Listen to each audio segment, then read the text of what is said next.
बिस्मिल्लाहिर्रहमानिर्रहीम। अस्सलाम वालेकुम स्टूडेंट्स। आज हम सेकेंड ईयर के चैप्टर 13 में आखिर में जो है दे आर हेलोजन्स। तो हेलोजन्स देखते हैं कि ये क्या हैं, कौन कौन से एलिमेंट इसमें शामिल हैं और इनकी कौन कौन सी प्रॉपर्टीज़ होती हैं। तो हेलोजन्स इस ग्रुप में आपको मिलेंगे फ्लोरीन,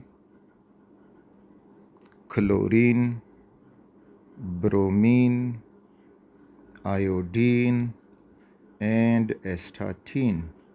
ये इस ग्रुप के मेंबर्स हैं। इनको हेलोजन्स इसलिए कहते हैं कि हेलो वर्ड इसका मतलब है सॉल्ट, और जिन प्रोड्यूसर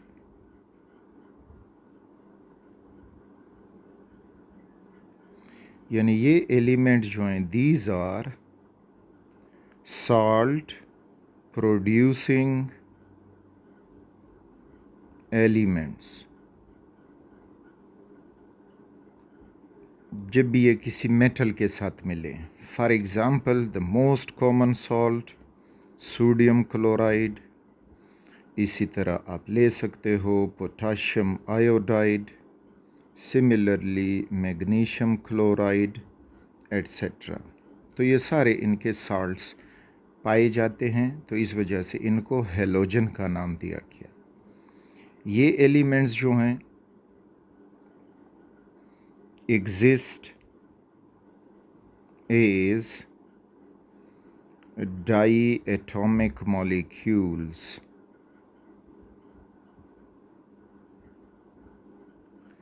डाई एटॉमिक मॉलिक्यूल्स की शक्ल में, that is fluorine, fluorine Cl2 Br2 I2 और इस तरह से एस्टाटीन At2। तो ये डाई एटॉमिक मॉलिक्यूल की शक्ल में एग्जिस्ट करते हैं। फिर है कि बहुत कम फ्री पाए जाते हैं, क्योंकि मोर रिएक्टिव एलिमेंट्स हैं तो फ्री बहुत कम पाए जाते हैं, और they are poisonous in nature.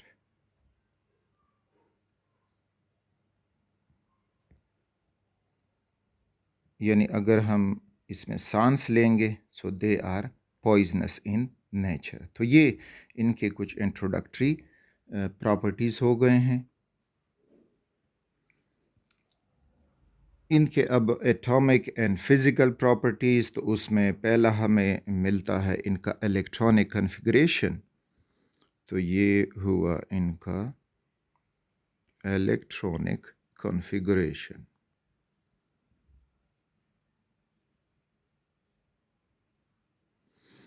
Configuration में अगर हम देखेंगे तो इनमें NS2 एंड NP5 ये इनका इलेक्ट्रॉनिक कॉन्फ़िगरेशन है।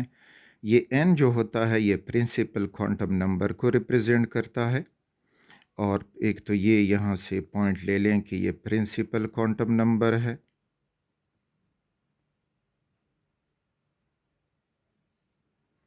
दूसरा, इससे हम मालूम कर सकते हैं period of the element in which it is present in the periodic table। तो ये हमें दे सकता है period of the element in the periodic table, कि periodic table में ये कौन से पीरियड में मौजूद होगा। अच्छा, तो अब हम जब ये देखते हैं हेलोजन्स, तो इसमें फ्लोरीन वो सेकंड पीरियड में एग्जिस्ट करता है, इसका एटॉमिक नंबर है 9।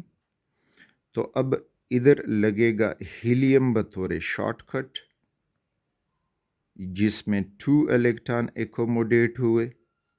बाकी उसके साथ आ जाएगा हीलियम के बाद 2s2 and 2p5, 2s2 and 2p5।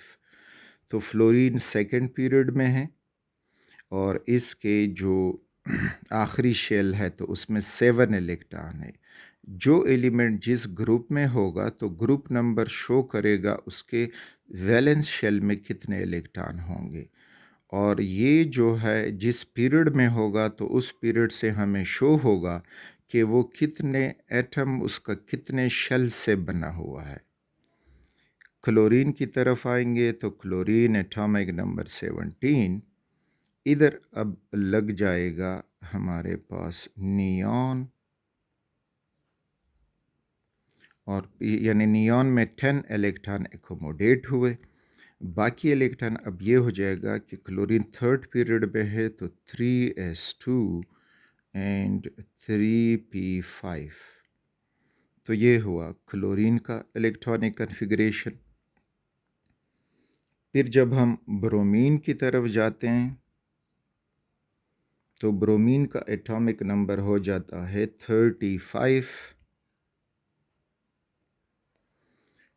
अब यहाँ पे ये ब्रोमीन से पहले इधर जो ये पीरियड ख़त्म होता है जिसमें क्लोरीन है, ये आइडिया भी ले लें। फ्लोरीन जिस पीरियड में है तो वो ख़त्म होता है नियॉन पे, यानी 10 इलेक्ट्रॉन आ जाते हैं। क्लोरीन का पीरियड फिर ख़त्म हो जाता है आर्गॉन पे, और अब जो ब्रोमीन है तो उसके लिए हम शॉर्टकट लिखेंगे आर्गॉन। तो ये हो जाएगा ब्रोमीन के लिए आर्गॉन, जिसमें एकोमोडेट हुए 18 इलेक्ट्रॉन्स। बाकी इलेक्ट्रॉन्स की हम इलेक्ट्रॉनिक कन्फिग्रेशन ब्रोमीन में करेंगे तो उसमें आपको मिलेगा ब्रोमीन में कि इसमें जो है अब डी ऑर्बिटल हमें मिलेगा, और डी ऑर्बिटल में इलेक्ट्रॉन आके वो एकोमोडेट होंगे, तो इधर हो जाएगा 3d10। अब बाकी जो है फोर्थ पीरियड में है तो 4s2 एंड 4p5, और फिर ये ब्रोमीन का पीरियड जो है वो ख़त्म हो जाएगा नियॉन, आर्गॉन, क्रिप्टॉन पे। अब जो आयोडीन होगा तो उसके लिए शॉर्टकट हम क्रिप्टॉन का लिखेंगे। अब यहाँ से हुआ आयोडीन जिसका एटॉमिक नंबर है 53, तो इधर उसके लिए शॉर्टकट लग जाएगा क्रिप्टॉन, और फिर फर्दर उसके इलेक्ट्रॉनिक कन्फिग्रेशन करेंगे तो यू विल गेट 4d10। अब वैलेंस शेल इसका फिफ्थ पीरियड में है तो फिफ्थ शेल होगा, तो ये हो जाएगा 5s2 एंड 5p5। और अब ये आयोडीन का पीरियड ख़त्म हो जाएगा नियॉन, आर्गॉन, क्रिप्टॉन, जीनॉन पे। तो जीनॉन के बाद फिर जब नया पीरियड शुरू होगा उधर अल्कलाई मेटल से आता हुआ आपको यहाँ पे मिलेगा एस्टाटीन, और एस्टाटीन का एटॉमिक नंबर आपको मिल जाएगा 85। तो फिर यहाँ पे जीनॉन हम लिखेंगे शॉर्टकट, दैट इज़ जीनॉन, और फर्दर इसमें अब इलेक्ट्रॉनिक कन्फिग्रेशन होगी कि इसमें अब 4f ऑर्बिटल भी फिल हो जाएगा, 4f14 अफबा प्रिंसिपल के मुताबिक शुरू करोगे। फिर हो जाएगा 5d10, और अब इसका वैलेंस शेल जो होगा ये हो जाएगा सिक्स्थ पीरियड वाला, तो 6s2 एंड 6p5, और इस तरह से ये ख़त्म हो जाएगा आगे जाके रेडॉन पे। तो ये इनका इलेक्ट्रॉनिक कन्फिग्रेशन इस तरह से आप फाइंड कर सकते हो।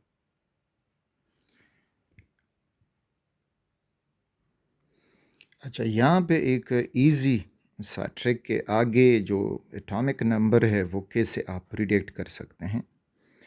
तो फ्लोरीन जो है वो सेकंड पीरियड में है। सेकंड पीरियड में जो भी एलिमेंट होगा उसके एटॉमिक नंबर के साथ आप 8 प्लस करें तो वो उससे नीचे जो ग्रुप मेंबर होगा उसका एटॉमिक नंबर हो जाएगा। यानी इसके साथ अगर हम 8 प्लस करें तो 9 और 8 बिकम 17, तो ये हो जाएगा क्लोरीन का एटॉमिक नंबर।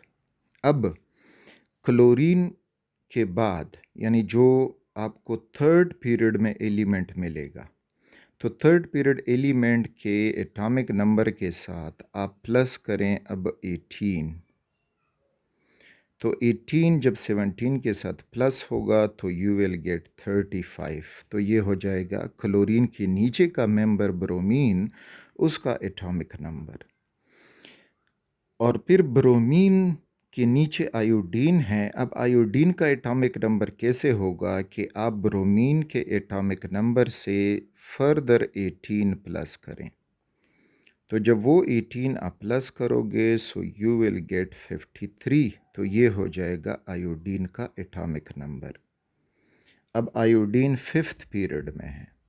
तो फिफ्थ पीरियड में बाद फिर जब आप सिक्स्थ पीरियड में जाते हो, यानी जिसमें ये एस्टाटीन मौजूद है, तो इधर अब आप प्लस करोगे 32 इलेक्ट्रॉन्स। तो प्लस 32 कर दो। तो ये 32 करने से आपको मिल जाएगा 85। That is the atomic number of astatine. और इसी तरह ही अगर कोई एलिमेंट इससे नीचे होता तो फिर उसके साथ भी हम 32 प्लस कर जाते। बिहाइंड इसके साथ जो आइडिया है कि आखिर ये क्यों होता है ऐसा, तो फ्लोरीन जब फ्लोरीन के बाद नियॉन और फिर जब क्लोरीन तक पहुंचोगे तो you will have to pass through 8 elements. 8 elements cross करके क्लोरीन मिलेगा। फिर जब आप गिनती शुरू करोगे तो क्लोरीन के बाद जब आप 18 एलिमेंट गिनोगे तो आपको मिल जाएगा ब्रोमीन। ब्रोमीन के बाद जब आप 18 एलिमेंट गिनोगे तो आपको मिल जाएगा आयोडीन। और आयोडीन के बाद फिर आप जब 32 एलिमेंट्स गिनोगे तो आपको मिल जाएगा एस्टाटीन। यानी एटॉमिक नंबर इस तरह से आप एक क्लू ले सकते हैं कि जो सेकंड पीरियड वाले हैं, कोई भी मेंबर हो सेकंड पीरियड का, तो उससे नीचे जो उसके ग्रुप का मेंबर है उसका एटॉमिक नंबर फाइंड करने के लिए आप उसके साथ 8 प्लस करें। फिर जो थर्ड पीरियड में है उसके एटॉमिक नंबर के साथ आप 18 प्लस करें तो नेक्स्ट आपको मिलेगा। तो ये हुआ फोर्थ पीरियड वाला एलिमेंट 4s2 4p5। और फिर फोर्थ पीरियड वाले एलिमेंट के साथ आप 18 प्लस करें तो वो आपके अपने नीचे एलिमेंट का एटॉमिक नंबर दे जाएगा।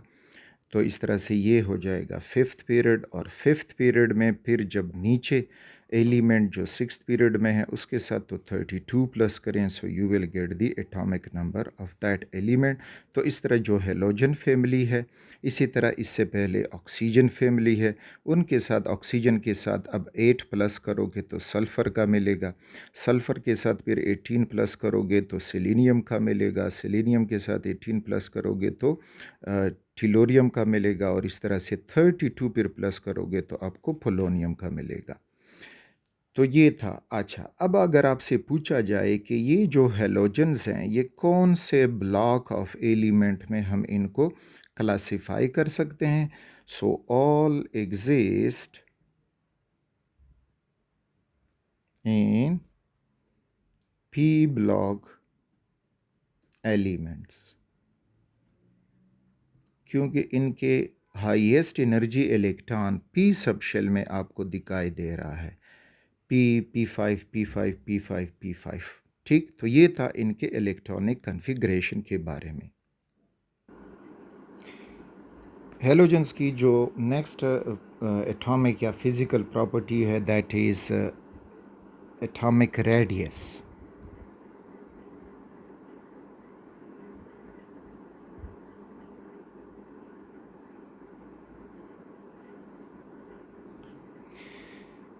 एटॉमिक रेडियस को आसान डिफाइनेशन हम यूँ कर सकते हैं कि द डिस्टेंस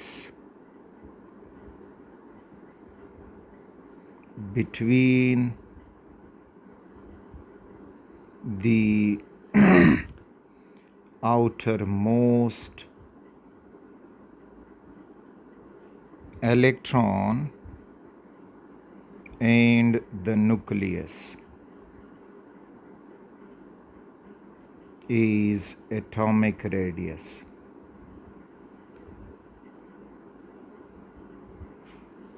ये हुआ एटॉमिक रेडियस का डेफिनेशन, यानी ये न्यूक्लियस है,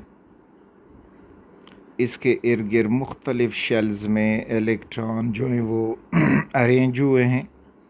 तो जो आखिरी शेल होगा और इलेक्ट्रॉन, इनके दरमियान जो डिस्टेंस है न्यूक्लियस और इलेक्ट्रॉन, तो इनका जो डिस्टेंस होगा दैट इज़ एटॉमिक रेडियस, क्योंकि एटम हम सर्कुलर कंसीडर करते हैं। फ्री एटम पाया नहीं जाता, तो ये एटॉमिक रेडियस हमें कोवेलेंट रेडियस, दो एटमों के दरमियान जो कोवेलेंट बॉन्ड है तो उससे मालूम किया जाता है, जिसको कोवेलेंट रेडियस कहते हैं। इसी तरह वैंडर वाल रेडियस हम मालूम कर सकते हैं, जो एटम बॉन्ड नहीं बनाते लाइक नोबल गैसेस, तो वैंडर वाल रेडियाई हमें मिलेगा। इसी तरह मेटल्स जो हैं तो उनमें मेटालिक रेडियाई हमें मिलते हैं, वगैरह वगैरह। तो सब में बस ये आइडिया लो कि भाई आखिरी इलेक्ट्रॉन एक एटम का और न्यूक्लियस में जो डिस्टेंस होगा दैट इज़ एटॉमिक रेडियस। तो अगर हम हेलोजन्स को देखें तो हेलोजन्स में atomic radius increases down the group.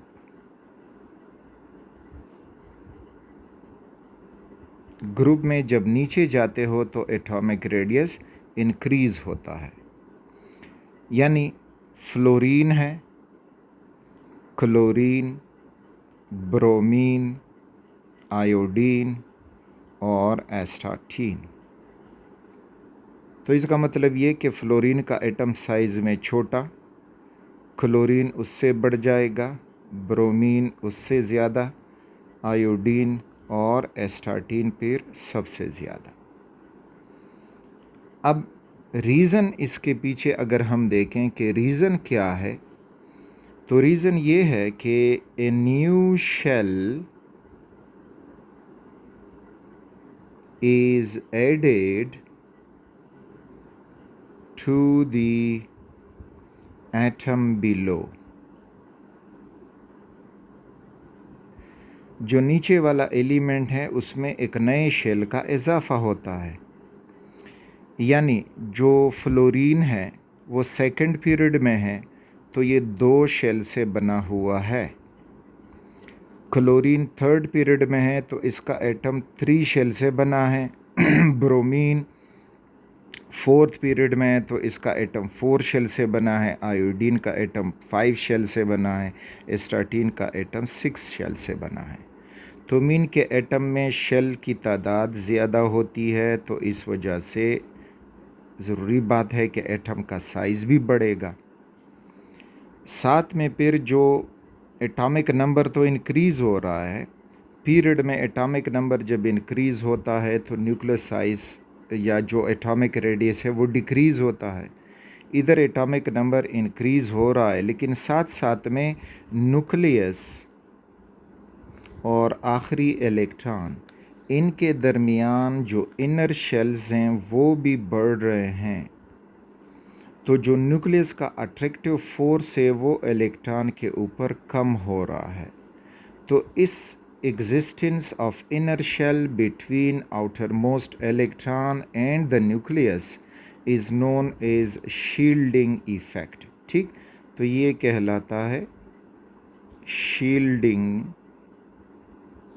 effect, या also known as screening effect।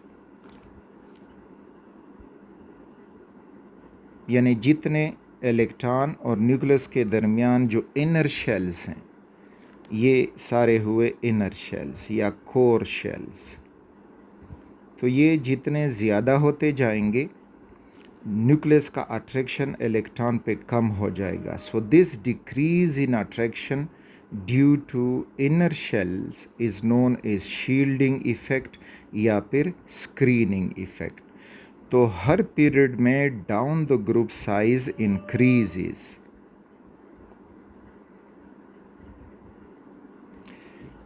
Next जो है दैट इज इलेक्ट्रोनेगेटिविटी।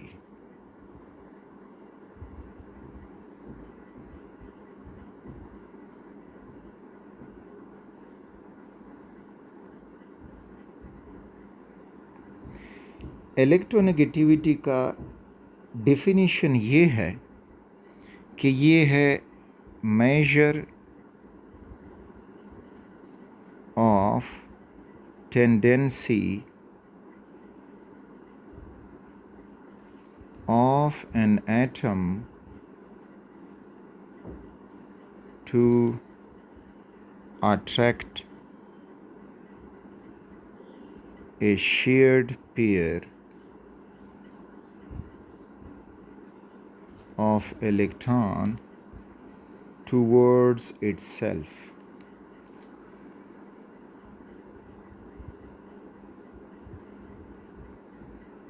यानी फॉर एग्ज़ाम्पल ए और बी एटम्स हैं, इन्होंने कोवेलेंट बॉन्ड बनाया है शेयरिंग ऑफ इलेक्ट्रॉन से।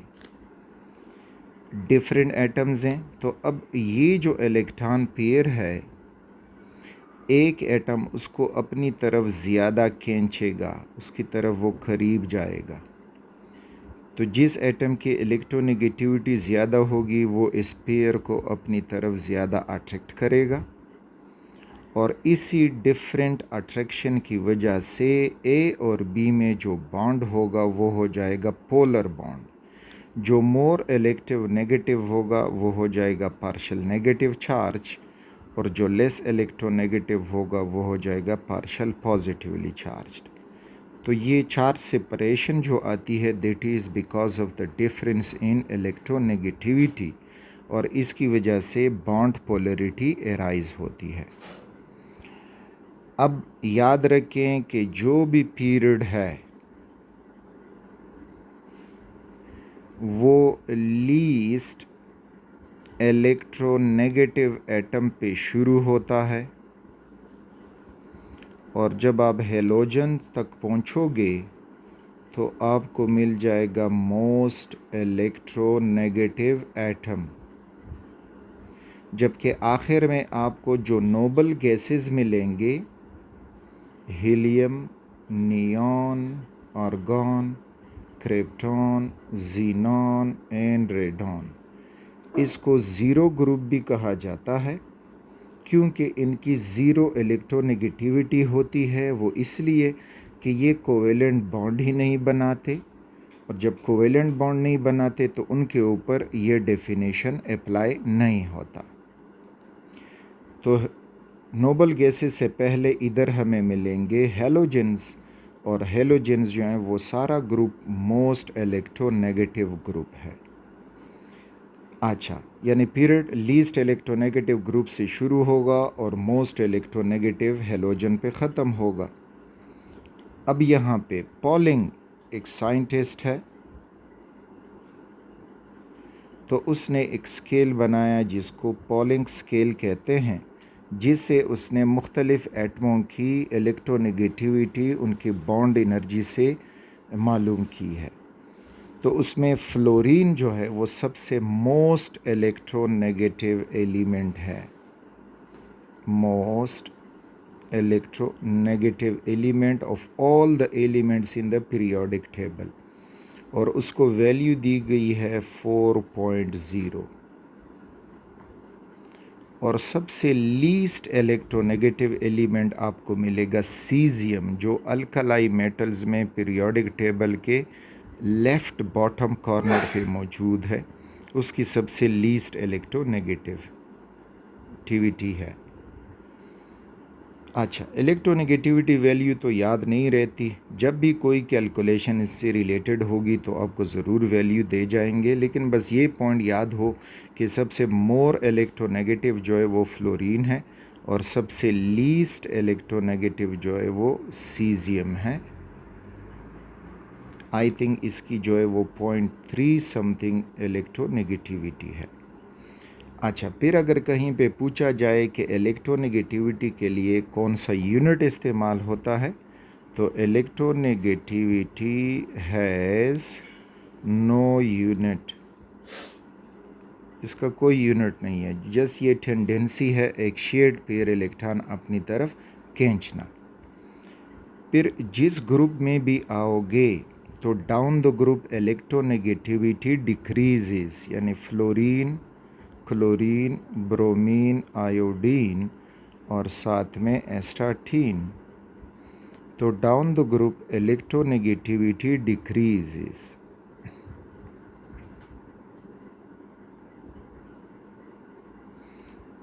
वजह ये कि electronegativity is inversely proportional to atomic size.